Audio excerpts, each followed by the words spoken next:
The movie begins with the introduction of an extraordinary chef named Sky. His cooking is so exceptional that people travel from distant places just to taste his dishes. Long lines stretch outside his small but magical restaurant, and customers wait patiently for their turn. His reputation has grown so widely that media teams visit regularly, eager to capture the genius behind the flavors everyone talks about. Sky works with old traditional techniques, knife skills passed down from older generations, cooking methods that require patience and precision. Every movement of his hands leaves people amazed. He slices ingredients with breathtaking speed, stirs pots with calm mastery, and prepares dishes that seem to carry warmth from another time. But behind his perfection lies a painful childhood memory that returns through flashbacks. Sky had loved cooking since he was a child. His father, Mr. Ko, was also a talented chef.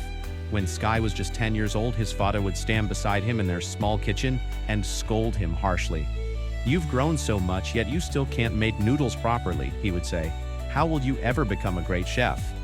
Even though the words were tough, they pushed Sky to practice harder. Then, one day, without warning, Mr. Ko left. He walked away to chase his own dreams and never came back. Sky waited for him for days, then weeks, then months. But the door never opened again. The loneliness that followed carved a deep wound in his heart. From that pain, Sky made a vow. One day, he would become the greatest chef in the world. Years passed and the truth became known. Mr. Ko had become a legendary chef in China. He was celebrated everywhere, honored with titles, and even referred to as Master of Cooking. But despite his fame, he never once mentioned that he had a son. Knowing this made Sky's anger grow even stronger. What kind of father abandons his child for success? Back in the present, when media reporters try to taste Sky's food for a news report, Sky calmly refuses special treatment. "All customers are equal," he says. "You'll have to stand in line like everyone else." Just then, a man pushes through the queue and enters the restaurant arrogantly. Sky immediately stops him and tells him to go back and wait his turn. Insulted, the man threatens him. "Your restaurant will be shut down for renovations," he declares. "And once that happens, you'll be finished." Sky, unfazed, throws the man out of the restaurant without hesitation. Meanwhile, another chef is introduced, a handsome and renowned culinary artist named Paul. He cooks exclusively for famous people and royal families. His girlfriend, Mayo, works as his assistant chef, and together they create dishes that leave the French royal family delighted. A large French corporation approaches Paul with an offer to make him their head chef, but Paul refuses. His dream is to open his own restaurant in China, a dream inspired by his father. Paul returns to China and heads to the market to buy fresh fish. He asks the shopkeeper for the biggest fish available, but the shopkeeper claims he has none. Moments later, Sky arrives, and the shopkeeper immediately hands him the biggest fish. Furious, Paul confronts him, but the shopkeeper, afraid of losing a loyal customer, cuts the fish in half and gives one piece to each chef. Soon after, Paul opens his new restaurant with great celebration. The place shines with luxury, expensive furniture, elegant decor, and excited customers lining up to enter. But there is one major problem. Sky's restaurant is directly across the street. Watching customers rush into Paul's place, Sky's friend steps outside and loudly announces a special offer. Today, everything is 50% off. The crowd instantly changes direction and floods into Sky's restaurant. Paul becomes annoyed, and before long, arguments break out between Sky's friends and Paul's team. As the tension rises, Sky and Paul finally stand face to face. The people around them suggest that instead of fighting, they should compete, chef against chef. At first, both decline, but under pressure, they eventually agree. In the middle of the street, a dramatic fish cutting competition begins. Paul takes the lead, showcasing his refined European technique. He removes each bone with delicate precision, then tosses the clean fish toward Sky. Sky catches it smoothly and begins cutting with unbelievable speed. His style is old school, sharp, clean, artistic. In seconds, he separates the skin, slices perfect pieces, and completes the task with breathtaking skill. The crowd erupts in applause. The chief guest from Paul's restaurant steps forward and announces that both chefs have the potential to compete in an international cooking championship. He asks them to shake hands, and although there is tension between them, they comply. Later, Paul gives an interview confidently saying, "People in China are still living in ancient times. They don't understand modern cooking techniques, and that's why I've returned to teach them." Sky watches this interview from this restaurant. Every word feels like an insult, and anger begins to rise inside him. Paul's interview spreads everywhere. His bold statements about Sky make headlines, stirring tension between the two chefs. Meanwhile, reporters approach Mr. Ko and ask him about Sky, noting that they share the same surname and even resemble each other. The question irritates him deeply. With a cold expression, he says, "I don't have a son," and walks away, leaving the reporters stunned. One day, Paul's girlfriend, Mayo, arrives at Sky's restaurant with a polite smile and invites him to dinner at Paul's place. Sky hesitates for a moment, but eventually agrees. That evening, he arrives with his friend and steps into Paul's luxurious restaurant. Mayo presents two dishes, one made from eggs, decorated with delicate patterns, and another resembling a mysterious plant-like creation.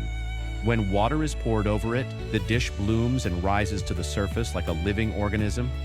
Sky tastes the egg dish first. The flavors are soft, rich, and perfectly balanced. Then Mayo leans closer and says, "You've never seen a dish like this, have you? This is Paul's award-winning creation." Her words echo inside Sky. He places the spoon down and quietly walks toward the kitchen, where Paul is waiting. Paul looks at him with a faint smirk, as if expecting him. "Do you want to prove you're better than me?" Paul asks casually. Sky doesn't reply. Instead, he steps forward and accepts the silent challenge. He takes ingredients and begins cooking using his traditional techniques, slow, detailed, heartfelt. But Paul moves faster, using modern tools and advanced methods. Within minutes, Paul finishes the same dish Sky is still preparing. He offers his version to Sky and says, "Taste it." Sky looks at the dish and instantly recognizes its brilliance. Without speaking, he leaves the restaurant. After he is gone, Paul secretly tastes Sky's dish and breaks into a satisfied smile. "He really is good," he murmurs. Across the street, Sky sits alone in his restaurant. His hands rest on the wooden table as the memory of his father's harsh voice returns. "You will never be a good chef." The words pierce him again. Somewhere else, Sky's father visits his old friend Hong, the man who raised Sky after he was abandoned. Hong is also a chef, a warm-hearted man who treated Sky like his own child. When Mr. Ko says he wants to meet Sky, Hong calls him immediately. Sky arrives and freezes in place when he sees his father. The years melt away, but the pain does not. Mr. Ko tries to speak, but Sky cuts him off. "I'm not your son," he says quietly. "Isn't that what you said in your interview?" Mr. Ko folds his arms, pride filling his voice. "Look at me. I am a successful man. I have received the world's best chef award twice. And you? You are just a cook at a small restaurant on an old street. If you want to stand beside me, prove yourself first." Sky's breath shakes with anger. "I will prove myself," he says. "But remember, success doesn't require cruelty. Being successful doesn't mean being arrogant. The small chef in that old alley will become the best in the world, but without arrogance." He walks away. Soon after, the grand cooking competition begins. Judges from around the world sit ready to evaluate the chefs. Sky's friends fill the audience, cheering loudly. The challenge begins. Sky steps forward first. He takes a whole chicken and demonstrates an ancient technique, separating the meat without removing the skin. The audience gasps, so even the judges lean forward, impressed by his precision. Sky then begins cooking, staying true to his traditional style. Paul, however, finishes early. Using modern techniques and machines, he creates a delicate, sweet dish in record time and presents it beautifully. Sky takes every second of his allotted time. His dish carries depth, emotion, and history. When the judges taste both dishes, they are stunned. The flavors are equally magnificent. The scores come in equal points, but only one can win. A judge steps forward and says, "Cooking is an art, and art must respect time." Because Paul finished before the deadline, and Sky did not, Paul is declared the winner. Sky stands silently as applause fills the hall. His heart feels heavy, hollow. At home, Mr. Hong watches sadly. Sky disappears for several days. He abandons his restaurant and spends his time playing video games, lost in defeat. Then one day, Mr. Hong walks into his room, sits beside him, and grabs a game controller. They play. Sky wins.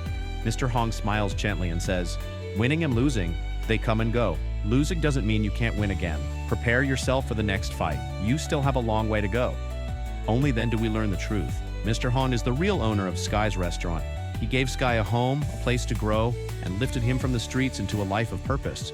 He loves Sky and his friends so much that he never married, dedicating his life to them. Meanwhile, Paul celebrates his victory with his team. Laughter fills the room as drinks are poured. But the celebration soon shifts when Paul's partner pulls him aside and says something shocking. In the next round of the competition, he explains, each team will have 2 chefs. Mayo will be the main chef. You will be her assistant.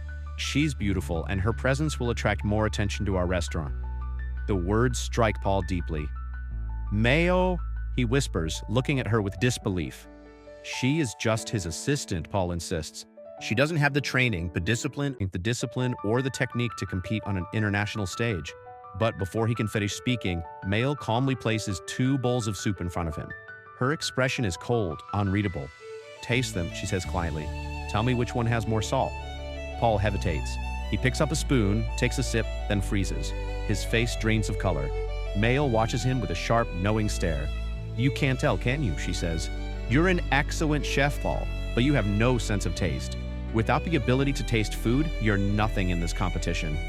She pulls his recipe book, his most precious possession, from her bag and flips through it slowly. "With this book," she continues, "anyone can cook the same dishes you make. You're replaceable. We don't need you anymore." Paul's partner steps forward, smirking. "And you don't have a girlfriend anymore either," he adds. "Because she loves me." Mael looks at Paul without a hint of guilt. "Did you really think I stayed with you because of love? I've always wanted to be part of an international competition. And now, I finally have my chance." The betrayal hits Paul like a storm. His hands tremble. His heart pounds painfully. He walks out silently, unable to speak, unable to breathe. Tears blur his vision as he sits on the sidewalk outside, drinking numbly. Skye spots him on the street. He walks over and sits beside him. "Are you coming to the competition?" Skye asks. "Or are you just planning to sit out here drinking?" Paul breaks down completely. I can't taste anything," he confesses. "I've been cooking based on measurements and memory, but I can't actually taste my own food." He lifts his head and looks at a poster of Mr. Cole hanging nearby. "That man, he's my inspiration," Paul says. "One day, I wanted to become a master chef like him." Skye takes a deep breath. For the first time, he reveals his deepest truth. "That man," he says quietly, "he's my father." Paul doesn't believe him at first, but when Skye explains everything, the abandonment, the pain, the years of silence, Paul feels the weight of the truth. "He's selfish," Skye says. "He built a legacy by abandoning a child. I want to beat him. I want to prove that a street chef can be greater than a so-called legend." Together, they pick up a glass bottle and throw it at the poster.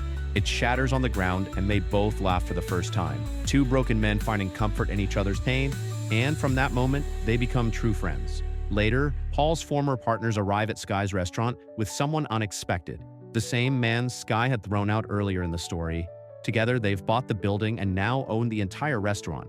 They tell Mr. Hong to vacate immediately because the place will soon be demolished and rebuilt. Everyone is furious. Skye and Paul arrive just in time. Paul steps toward his partner with a calm rage.